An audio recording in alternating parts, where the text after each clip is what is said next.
What do a Celtic shape-shifting goddess and a bloodthirsty Greek god have in common? They're both gods of war, and they're not here to play nice. Today, we're stepping onto the battlefield to explore the gods of war from different mythologies. These deities are the embodiment of power, strategy, and of course, destruction. Let's start with the Morrigan, the Celtic goddess of war, fate, and death. Known as a shapeshifter, the Morrigan could take the form of a crow, flying over battlefields to choose who would live and who would die. She wasn't just a goddess who fought in battles. She controlled the outcome of wars. The Morrigan is part of a trio of goddesses, all representing different aspects of battle and destruction. But her power wasn't limited to just physical warfare. She was also associated with psychological warfare, striking fear into the hearts of her enemies. She could appear as a young maiden, an old crone, or a crow, making her one of the most unpredictable and feared figures in Celtic lore. Think of the Morrigan as both the general and the grim reaper of battle. She's deciding your fate, and it's not looking good if you're on her bad side. Next up, we have Ares, the Greek god of war. If there's one thing Ares loves, it's the chaos of battle. But unlike his sister Athena, who represents strategic warfare, Ares is all about the bloodshed and violence. He embodies the raw, brutal side of war, the kind that leaves nothing but destruction in its wake. Ares wasn't exactly the most beloved god in Greek mythology. Even the other gods found him reckless and dangerous. In fact, Zeus, his father, wasn't particularly fond of him either. Ares was more of a walking disaster than a hero, often bringing more harm than good to those who worshipped him. One of his most famous myths is his affair with Aphrodite, the goddess of love, which just goes to show how complex even war gods can be. Love and war, as they say, are never far apart. Now let's travel to ancient Egypt to meet Sekhmet, the lion-headed goddess of war and healing. Sekhmet is a fascinating figure because she's a war goddess who can both destroy and heal. In battle, she was ruthless, known as the Powerful One, who led pharaohs into battle and protected them from enemies.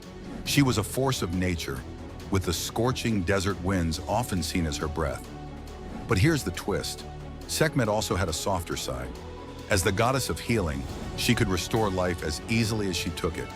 This duality makes her one of the most complex war gods in mythology. She wasn't just a bringer of destruction. She could also be a savior when the battle was over. In one famous myth, Sekhmet nearly destroyed humanity during a rage-fueled rampage. To stop her, the gods tricked her into drinking beer dyed red to look like blood, calming her wrath. So next time you're looking for a way to stop a war goddess, maybe offer her a drink. Of course, we can't talk about war gods without mentioning Mars, the Roman god of war. Unlike his Greek counterpart Ares, Mars was highly revered by the Romans, who saw him as a father figure and a protector of their empire. He wasn't just about the violence of war, he also represented military honor, discipline, and strategy. Mars was considered one of the founding gods of Rome, with Romulus, the legendary founder of Rome, believed to be his son. Roman soldiers called upon Mars before going into battle, trusting that he would guide them to victory. So while Ares might have been a chaotic disaster, Mars had the respect and trust of the Roman people. He was the disciplined warrior god, representing the power of Rome itself. Last, but certainly not least, we meet Huitzilopochtli, the Aztec god of war and the sun. He was one of the most important gods in Aztec culture, leading his people into battle and symbolizing their strength and endurance.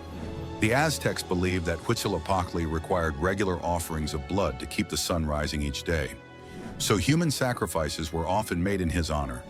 Huitzilopochtli's power was so great that the Aztecs built their capital, Tenochtitlan, around his worship. He was their protector and the driving force behind their empire's expansion. But with great power came great responsibility, or in this case, great sacrifices.